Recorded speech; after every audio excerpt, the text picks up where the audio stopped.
Salut et bienvenue sur ma chaîne. Aujourd'hui, préparez-vous pour un épisode bouleversant de Les mensonges du cœur. Urmi est confrontée à un choix impossible. Pour sauver son fils Shoria, elle doit faire un sacrifice inimaginable. Jusqu'où ira-t-elle? Comment réagiront Ishan et Sanra? Restez bien jusqu'à la fin, car cet épisode réserve des moments intenses et des révélations choquantes. N'oubliez pas de liker, commenter et vous abonner pour ne rien manquer. Les mensonges du cœur épisode 158, tout commence aux résidences d'Ishan. Tani essaie de réveiller Sanra, mais il semble savourer un rêve agréable et sensuel. Tani est en colère. Sanra ne veut pas se réveiller. Quand Tani l'alarme en disant qu'il doit rêver d'Urmi. Il nie avec véhémence, tandis qu'elle l'accuse d'avoir rêvé d'Urmi. Il nie et demande s'il a dit quelque chose ou quelque chose. Mais elle lui demande catégoriquement d'accepter qu'il rêvait d'Urmi. Mais il dit qu'il ne le fera pas car il ne le faisait pas, et il ne rêve que d'elle, l'amour de sa vie. Elle caresse alors son visage et lui demande d'être clair s'il veut retourner à Urmi, juste pour sauver Shoria. Il lui assure qu'il n'ira pas et ne sacrifiera pas son amour pour son fils. Elle lui fait promettre qu'il ne fera pas ce qu'Urmi veut qu'il fasse. Il promet, puis lui fait promettre qu'elle ne le quittera jamais. Ils s'embrassent, et Sanra pense qu'il est né pour rompre ses promesses, et qu'il n'a pas de respect de soi, cela n'a pas de prix, alors qu'Anirud est tendu, Damini entre avec du café, le regardant. Elle demande à quoi il pense. Il parle du dilemme moral, dans lequel le Seigneur les a placés, et en particulier du sort d'Urmi, avec la vie de Shoria d'un côté, et ce défi pour Urmi de l'autre côté, entre lesquels Ishan est pris en sandwich. Elle dit qu'elle ne peut même pas commencer à imaginer le sort d'Urmi, si désespérée qu'elle doit être pour sauver son fils. Il dit qu'Urmi aime aussi beaucoup Ishan. Elle dit qu'ils ne peuvent pas comparer l'amour conjugal à l'amour maternel, car la mère triomphe toujours, et qu'elle ne devrait penser qu'à son fils, en tant que mère. Il est choqué, mais il dit qu'Urmi ne peut pas compromettre son respect de soi et ses limites. Elle dit qu'une mère ne peut faire aucun compromis, aussi dégoûtant soit-il, et se met à la place d'Urmi, en disant qu'elle aurait fait la même chose. Il dit que la balle est dans leur camp, et que la décision d'Urmi et d'Ishan sera définitive, et pour autant qu'elle le pense, elle veut qu'Urmi choisisse sa maternité plutôt que ses obligations d'épouse. Pendant ce temps, alors qu'elle étend les vêtements pour les faire sécher sur le toit. Urmi s'agrippe aux vêtements de Shoria et revit ses souvenirs avec elle, riant et pleurant de manière incohérente en même temps. Ishan arrive et la trouve consternée et désemparée comme ça, et devient extrêmement inquiète, alors qu'elle est en larmes incontrôlables. Il place une épaule rassurante autour de ses bras, et elle s'effondre d'autant plus, alors qu'il lui demande de se contrôler, et même s'il comprend sa douleur, il devrait lui demander d'être forte pour le bien de Shoria. Il dit qu'il comprend. Sanra arrive en disant qu'il ne le comprend pas du tout, car il n'est pas le père de Shoria, et demande à Ishan d'arrêter le drame. Ishan lui demande de ne pas dire de telles choses. Mais Sanra lui crie de se taire, surprenant le couple. Sanra dit que tout ce qui se passe aujourd'hui est aussi quelque part de sa faute, car son intervention a tout gâché, et lui demande maintenant de regarder le résultat, car il est impuissant, même s'il a tout compris, mais sans pouvoir le faire. Il dit qu'il a volé sa femme, par sa fausse sympathie, et lui demande s'il veut faire la même chose pour son fils aussi. Il se tourne ensuite vers Urmi, pour qu'elle arrête de pleurer, car ce qui s'est passé a été fait, et qu'elle a toujours voulu mener sa propre vie. Sans se rendre compte du prix. Sanra dit à Urmi, devant Ishan, que le Seigneur la rembourse pour le spectacle qu'elle a jeté hors d'elle et de la vie de Shoria. Il dit que maintenant Shoria n'aurait pas d'autre choix que de mourir, car le Seigneur l'a punie, et ses erreurs sont pénalisées sur Shoria, et si elle ne l'avait pas quitté, cela ne serait pas arrivé. Il demande ce qu'elle peut faire maintenant. Elle lui demande de ne pas parler comme ça, tandis que Sanra dit que même si elle le voulait, elle resterait là et verrait Shoria mourir impuissante, et qu'elle ne pourrait rien faire. Elle octait incapable de parler, tandis qu'il dit qu'il ne peut ni courir ni pleurer comme elle. Il dit qu'il est trop tard maintenant, en regardant Ishan et Urmi, il ne peut pas les aider du tout. Urmi est frappée de chagrin. Sanra part mais ses paroles obsédantes restent avec Urmi, résonnant dans ses oreilles. Plus tard dans leur chambre, Urmi dit à Ishan que Sanra avait raison, mais Ishan lui demande de ne pas réagir comme ça, car Sanra attend l'occasion de la narguer, et elle ne devrait pas être affectée par les déclarations de cette sangsue. Elle s'effondre encore une fois, tandis qu'il lui demande d'arrêter de pleurer et de l'écouter, car les rapports de Shoria ont été envoyés au meilleur laboratoire à l'étranger, pour une correspondance parfaite. Et ils feront de leur mieux. Elle demande si tout va bien et lui demande de s'assurer que Shoria va bien. Juste à ce moment-là, Rati se précipite en leur demandant de venir, car Shoria est très malade et se comporte bizarrement. Ils sont alarmés et se précipitent dans la chambre de Shoria. Dans sa chambre, Shoria Alet et Urmi se précipitent vers lui, lui demandant ce qui lui est arrivé, se comportant comme un fou, tandis qu'Ishan essaie de lui donner de l'eau. D'autres arrivent et sont choqués de le trouver essoufflé. Ishan garde immédiatement son calme et appelle l'ambulance. Mais Sanra dit qu'il n'attendra pas et se précipite, portant Shoria dans ses bras. Tani est laissée derrière, abasourdie et tendue, n'aimant pas l'inquiétude de Sanra. Shoria est emmenée dans l'ambulance, plus tard à l'hôpital, alors que tout le monde attend la sortie du médecin, ils sont tous tendus et inquiets, tandis que Sanra fait semblant d'être échevelée par l'inquiétude de Shoria, frustrée et en colère. Ishan et Urmi regardent de l'extérieur de la pièce, Shoria recevant un traitement par voie intraveineuse, dans son état inconscient, Urmi fond en larmes, alors que Sarosh vient la réconforter. Tous attendent avec tension et anticipation. Finalement, le médecin émerge, attirant l'attention de tout le monde. Urmi demande ce qui ne va pas chez lui et s'il va bien.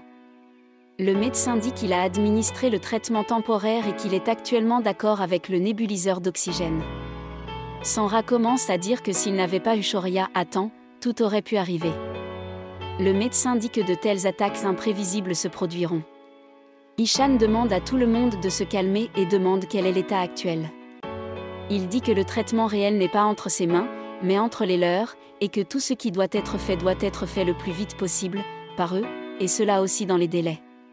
Il leur demande ce qu'ils ont prévu de faire. Sanra, Ishan et Urmi entendent cela.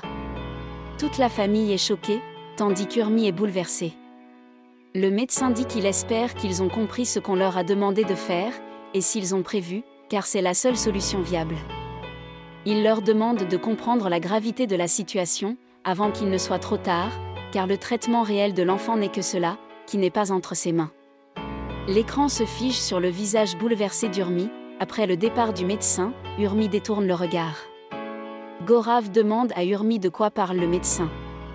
Elle reste silencieuse. Sarosh et d'autres membres de la famille d'Urmi essaient également de la faire parler, mais elle et Ishan restent tous les deux silencieux. La famille d'Ishan est également mortifiée et tendue. Devi insiste pour qu'il parle, à la hâte. Tani dit qu'elle le dira. Gaurav leur demande de quel est ce traitement dont parle le médecin, et ce qu'Urmi et Ishan doivent planifier ensemble et commencer la mise en œuvre. Urmi et Ishan se tiennent l'un l'autre. Tani souligne grossièrement qu'Urmi et Sanra devront coucher ensemble, pour engendrer un enfant, le frère de Shoria, dont la greffe de moelle osseuse arrivera à Shoria. Tous sont choqués et frappés de silence. Tani dit avec colère que cela n'arrivera à aucun prix, car elle ne le laissera pas arriver. Elle dit qu'elle ne laissera même personne toucher Sanra, sans parler d'établir une intimité physique. Ishan et Urmi sont choqués. Urmi s'effondre alors, tandis que les deux familles sont mortes d'inquiétude. Plus tard, Urmi s'assoit près du lit de Shoria, tandis que Sarosh commente l'étrange examen que le Seigneur fait, car pour sauver la vie de Shoria, un si grand pas doit être franchi. Grand-mère demande à quoi elle pense, et que ce n'est pas possible, car se tuer ne peut pas sauver la vie d'autrui. Sarosh dit qu'ils n'ont pas d'autre choix. Grand-mère et Sarosh discutent des limites du respect et du dégoût de soi. Grand-mère demande si Urmi pourra vivre après cela. Sarosh dit que cela doit être fait pour Shoria. Grand-mère dit qu'elle ne devrait pas mettre d'idées dans la tête d'Urmi, et qu'Urmi a trouvé une famille après une longue période, et elle ne peut pas la laisser partir en vain. Sarosh est frustrée que cela signifie que Shoria sera mort. Grand-mère lui demande de le laisser au Seigneur.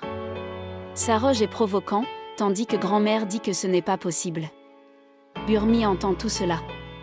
Grand-mère demande ce qu'ils auraient fait si Sanra n'avait pas été là ou s'il avait épousé quelqu'un d'autre. Grand-mère rappelle que même si Urmi peut accepter cela, se suicider, Sanra et Tani ne seront pas d'accord. Cependant dans un restaurant, Tani et Sanra arrivent dans un restaurant. Il fait semblant d'être tendu. Elle demande pourquoi il porte des lunettes à l'intérieur. Sanra les enlève et montre qu'il est en larmes, disant qu'il ne sait pas quoi faire et qu'il est dans un dilemme moral dégoûtant. Il est frustré alors qu'elle est tendue. Il s'excuse de lui avoir fait souffrir et de lui avoir causé de la tension. Elle accepte et dit qu'elle supporte tout cela pour lui seul. Elle dit qu'il devrait aller voir un film, et il refuse. Une fois qu'il refuse le film, elle commence à devenir folle, lui demandant s'il pense à Shoria ou à Urmi. Il lui demande de se comporter et de ne pas réagir de manière excessive. Elle demande alors pourquoi il refuse. Il donne une excuse pour dire que ce n'est pas une bonne idée. Elle accepte et dit qu'ils peuvent alors retourner à Jansi. Il commence à tousser, surpris et choqué. Elle dit qu'elle veut vivre en paix, pour qu'Urmi ne le dérange pas. Il lui demande si elle ne lui fait pas confiance. Elle lui demande de ne pas la rendre émotive. Il essaie de la convaincre qu'il ne peut la trahir à aucun prix, et demande comment il peut quitter Shoria en ce moment de mort, et que lui seul peut brûler le bûcher funéraire de son fils. Elle est convaincue, mais le regarde toujours avec tension. De retour aux résidences d'Ishan, Damini arrive et trouve Urmi au chevet de Shoria, avec lui endormi, sous l'injection du médecin. Elle demande à Urmi si elle a pensé à quelque chose. Urmi nie. Damini dit qu'elle sait ce qu'elle traverse, et dans une telle affaire, il est très difficile d'arriver à une décision, mais elle doit le faire, pour le bien de Shoria, car elle ne peut même pas imaginer la douleur qu'elle ressent, quand elle voit Shoria comme ça. Elle fait semblant d'être choquée et horrifiée. Qu'elle espère qu'il n'est pas trop tard pour Shoria. Urmi dit qu'elle ne laissera pas cela arriver. Damini lui demande de faire face à la vérité et de ne pas s'enfuir, et ils n'ont pas beaucoup de temps. Urmi devient folle et dit qu'elle devrait prendre cette décision pour Shoria, et en tant que belle-mère, elle sait qu'Ishan serait blessé par la décision d'Urmi, mais en tant que mère, elle lui dit qu'elle doit faire tout ce qu'il faut pour sauver son enfant, par tous les moyens, et ne pas hésiter.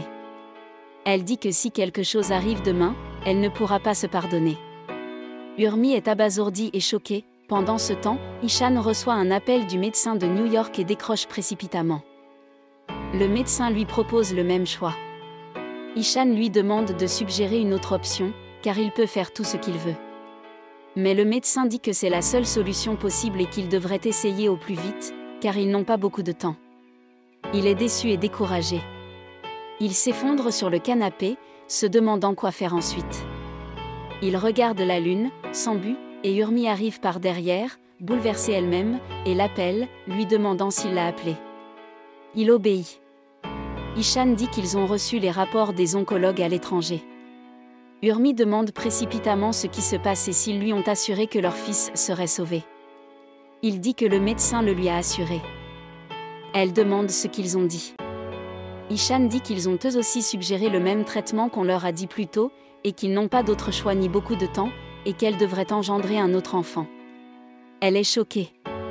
Ishan lui dit que pour sauver Shoria, elle devrait donner naissance à l'enfant de Sanra, sinon Shoria ne survivra pas. Urmi entend cela sous le choc et s'effondre sur le sol, à la grande horreur d'Ishan. Il lui demande de ne pas abandonner, de se débrouiller et de se ressaisir, comme elle le ferait pour son Shoria. Aussi torturant que cela puisse être, car ils ne peuvent rien laisser arriver à Shoria. Urmi le serre dans ses bras avec désespoir, criant de manière incohérente. L'écran se fige sur son visage. Ainsi l'épisode se termine. Quel épisode intense et plein d'émotions. Urmi fera-t-elle ce sacrifice ultime pour sauver Shoria? Comment Ishan et Sanra vont-ils réagir? La suite s'annonce encore plus captivante. Dites-moi en commentaire ce que vous en pensez et quelles sont vos théories pour la suite. N'oubliez pas de liker la vidéo pour me soutenir, de vous abonner pour ne rien manquer et de partager avec vos amis. Merci pour votre fidélité, et on se retrouve très bientôt pour un nouvel épisode.